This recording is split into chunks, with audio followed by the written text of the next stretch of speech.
Queria agradecer imensamente pelo convite para estar aqui hoje. Agradecer o Fê, o Fernando e a Graciela lá pela organização do evento, né? Eu acompanhei um pouco de longe e vi o trabalho que deu. Então, muito obrigada. Eu vi a apresentação do Rogério hoje de manhã, eu falei assim, vixe, até algumas das fotos que eu trouxe estão parecidas com a dele, eu acho, não sei se vai ser muito bacana isso. Eu fui chamada para falar, a minha eterna orientadora, Carmen Feijó, que está aqui, e o Fernando, a gente escreveu um dos textinhos que estão sendo circulados, que é um texto sobre indústria. Então, a ideia original era que ontem a Carmen falasse sobre o processo de desindustrialização e eu me focasse um pouco mais no processo de industrialização ou neoindustrialização, né, que é a reindustrialização com a transição climática. Mas eu e a Carmen, a gente está escrevendo um livro sobre sistema financeiro, né, finanças verdes, e me coube a parte de falar sobre a crise climática nesse livro, que eu tenho escrito nas últimas semanas, e eu fiquei muito deprimida, e eu achei que seria muito justo eu compartilhar essa depressão aqui com vocês, porque eu acho que a gente está muito acostumado a achar que a questão climática é uma questão de longo prazo, e é uma questão que não vai nos afetar de uma forma tão concreta, tão eminente. Então, eu queria falar um pouquinho sobre isso. Como o meu tema é muito abrangente, eu vou falar superficialmente de tudo, mas eu deixo aqui, pode passar, por favor, só para aparecer meu e-mail. Eu deixo aqui meu e-mail. Não. Volta. Eu deixo aqui meu e-mail, tem o título aqui, não sei por que está. Bom, enfim, eu deixo meu e-mail para vocês, no final vai aparecer, se alguém quiser conversar sobre o assunto, por favor, eu estou super à disposição. Pode passar, por favor, o slide. A crise climática hoje não é algo que é discutível mais. Só um terraplanista não acredita na consequência da crise climática. À medida que a gente atravessa o século XXI, a gente percebe que esse é, de fato, a maior crise que a humanidade enfrenta. É claro que com ela vem outras e acentuam-se outras crises, como a econômica, como a política, como a social, mas a crise climática ela está no centro desse problema, ela está no centro dessa questão e ela tende a aprofundar as desigualdades do sistema econômico e da sociedade em geral, assim como a pandemia mostrou que isso aconteceu. E já é indiscutível, é inquestionável que a temperatura tem crescido em função da ação humana, especialmente a partir de 1950, né? Isso é um evento da pós-revolução industrial, mas especialmente a partir de 1950, a ação humana tem feito com que a gente aumentasse a temperatura, próximo slide, por favor, em pelo menos 1,2 graus Celsius. Eu quero lembrar que o Acordo de Paris, em 2015, ele estabeleceu que a gente limitasse a temperatura, o aumento da temperatura global em até 1,5 graus Celsius, né, tentando, até 2 graus Celsius, tentando manter em 1,5 graus Celsius. Hoje, né, em 2023, a gente já está com 1,2 de aumento de temperatura. Alcançar os objetivos do Acordo de Paris vai ser muito difícil, e as mudanças necessárias no sistema de produção, no sistema de consumo, na forma como a gente se relaciona em sociedade, elas têm que acontecer de maneira drástica e de maneira rápida. E elas têm que acontecer nessa década, não é na próxima, porque até 2050 a gente tem que caminhar para a neutralidade de carbono. Isso significa mudanças muito drásticas no nosso padrão de consumo. Essa linha verde que a gente vê aqui embaixo é a simulação de como teria acontecido o aumento de temperatura ou a variação de temperatura caso não houvesse influência humana. Então, assim, é muito questionável, a gente ainda vê alguns grupos, ainda bem cada vez menos, falando que não existe aquecimento climático e tal, mas as evidências científicas, o painel intergovernamental de mudança climática, ele inequivocamente mostra e prova a ação humana nesse processo de aumento da temperatura. Próximo slide, por favor. as consequências são gravíssimas, né? A crise climática vai persistir, a tendência dela ela não é linear, né? Ela tende a ser exponencial, as consequências da crise climática. Então, o que a gente vê é que, nos próximos anos, a intensidade e a frequência de eventos climáticos extremos, como furacões, como enchentes, como chuvas torrenciais, elas vão crescer, né? Não é que elas vão continuar acontecendo, elas vão acontecer com cada vez mais frequência. O litoral norte de São Paulo não aconteceu à toa, litoral sul da Bahia, 2 anos atrás, não aconteceu à toa, Rio de Janeiro, anualmente, não acontece à toa. E o que os cientistas estão nos dizendo é o seguinte: isso vai acontecer cada vez mais rápido, cada vez com uma intensidade maior. E isso tende a afetar mais drasticamente aquelas regiões, aquelas populações, aqueles países que não têm capacidade de adaptação, ou seja, os países subdesenvolvidos, os países do sul global. A perda da biodiversidade vai ser cada vez maior, o que gera, para a nossa sorte, uma retroalimentação, porque a perda da diversidade e a crise climática, embora sejam crises diferentes, uma retroalimenta a outra. Então, quanto mais a temperatura aumenta, mais a perda de biodiversidade e mais gera aumento das emissões de gases de efeito estufa. O Brasil, por exemplo, 44% das nossas emissões de gases de efeito estufa vêm por causa de mudança da terra. No geral, desmatamento, mas a gente fala como um nome bonito de mudança da terra. Como eu estava falando, os efeitos não vão ser lineares nem graduais, né? De repente acontece, e acontece de forma intensa, e a gente não tem como saber como é que vai, não tem como prever, né? Eu sou das finanças sustentáveis, eu sou do setor financeiro, mas e tem uma expressão que a gente usa muito, que são os cisnes negros, que é uma expressão conhecida, mas nas finanças sustentáveis foi adaptado, o Banco UBS adaptou para cisnes verdes, né, que são a influência da mudança climática nas finanças, os riscos, que, aliás, o Rogério estava mencionando hoje de manhã. Né, o aumento dos riscos da crise climática vai trazer mudanças de ativos na economia. Mas, enfim, esse não é o ponto. E como se tudo isso ainda não fosse suficiente, o mundo está na eminência de nada menos do que 9 pontos de não retorno. Pontos de não retorno é o que o próprio nome diz. É a partir de um momento, a partir de um determinado ponto, a gente não tem como recuperar aquele determinado bioma, aquele determinado efeito. Nossa Amazônia é um deles, as geleiras da Groenlândia são outros. E como se isso não fosse o suficiente, ninguém imagina, ninguém tem ideia do que pode acontecer se um ou mais tipping points interagirem.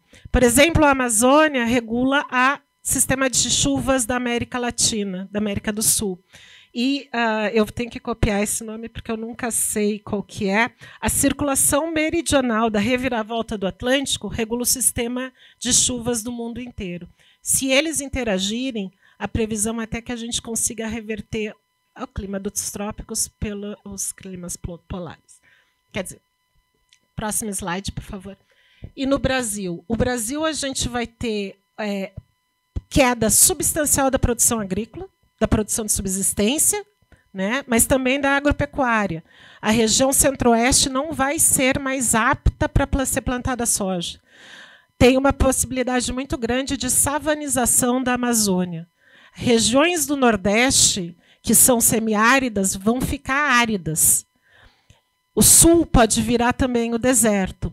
As regiões do Sudeste, que são centros populacionais, eles tendem a receber mais e mais pessoas, e a gente tende a ter mais chuvas e mais alagamentos.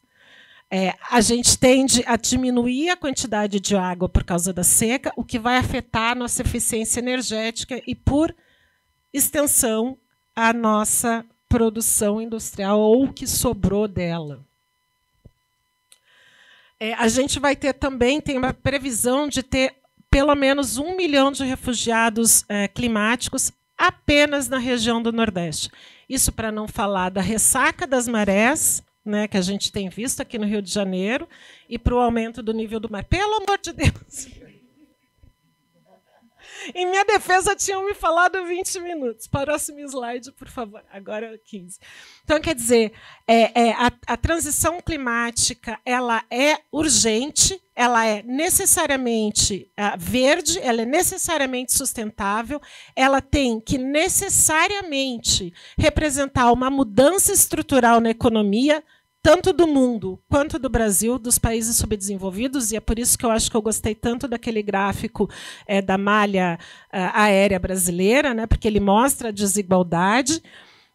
Ele tem que representar novos investimentos em inovação, e ela necessariamente tem que ser justa. A transição climática não vai acontecer se ela não for justa, porque senão a gente vai ter pessoas, ninguém pode ser deixado para trás, porque senão a gente não consegue mudar a nossa matriz produtiva. E ela tem que necessariamente ser coordenada pelo Estado. Ninguém aqui está dizendo que o setor privado não é importante, mas a mudança de temperatura, a mudança da matriz produtiva, desculpa, ela tem que ser tão rápida, tão eminente e tão drástica que isso é um risco enorme e o setor privado não vai incorrer sem a gente ter o setor privado, o setor público, me desculpa, puxando esse processo. Próximo slide, por favor. Gente, como eu falei agora no começo, a gente tem um textinho que está falando sobre a política, na verdade, a neoindustrialização, né, que a gente traz os principais pontos que têm que ser observados nesse processo de transição ecológica que o Brasil está incorrendo. Eu não vou me deter aqui nesse slide, né, mas é só mencionar que é um processo que tem que aumentar a estrutura produtiva do Brasil, né, a gente precisa de uma eficiência energética, a gente precisa de aumentar grandes investimentos em inovação, e a mudança da infraestrutura, né, o que o governo está talvez chamando de PAC verde, vai vir em boa hora, mas eu não vou me deter nesse, porque, na verdade, o que eu quero falar é do próximo. Né? Aqui tem muito especialista em indústria, tem muito especialista em setor produtivo. Próximo, por favor. Mas, para fazer todo esse processo de transição verde, o que a gente precisa? A gente precisa financiar. Se falou hoje muito de manhã de como a gente vai pagar isso, né? Como é que vai ser pago esse processo. E eu acho que essa é uma questão central. Eu acho não, né? Essa é uma questão central. Primeiro que não há respostas individuais para problemas coletivos. Essa é uma crise que necessita de coordenação e cooperação entre os países. Né? Ela precisa ser puxada pelo Estado, ela precisa ter uma cooperação entre a sociedade civil, entre a iniciativa privada, entre a iniciativa pública, mas ela precisa ser puxada pelo Estado. E os Estados nacionais precisam estar em cooperação. E os Estados nacionais precisam cooperar entendendo que suas capacidades e suas potencialidades são diferentes. Nesse sentido, né, as políticas econômicas... Obrigada. As políticas econômicas elas têm que estar voltadas para o objetivo da transição climática. É claro que países subdesenvolvidos como o nosso, países do sul global, têm outras questões que são eminentes e necessárias, mas não se resolve uma sem a outra. Nesse ponto, uma política monetária, uma política creditícia e uma política fiscal, elas têm que mudar. Né? Uma política fiscal a gente não pode mais ter essa cultura fiscalista que a gente tem. Ninguém está aqui defendendo gasto aleatório, e eu estou citando o Rogério bastante, porque eu acho que a gente está falando coisa muito parecida, Rogério. Mas eu concordo quando tu diz que a reforma, o novo marco fiscal, não é o ideal, mas é o que dá, tá bom, tá legal, é o que a gente tem. Mas a gente tem que entender que a gente vai precisar investir numa transição verde. E a política monetária ela pode ser e deve ser usada para isso. Né? Aí a gente questiona a independência do Banco Central, porque o Banco Central tem que fazer regulação, o Banco Central tem que usar a taxa de juros em favor de uma transição verde sustentável. Por exemplo, eu não me lembro quem falou, e eu acho que estava falando do processo de desmatamento da... Foi, Danilo. Estava falando do processo de financiamento da agropecuária na Amazônia, né?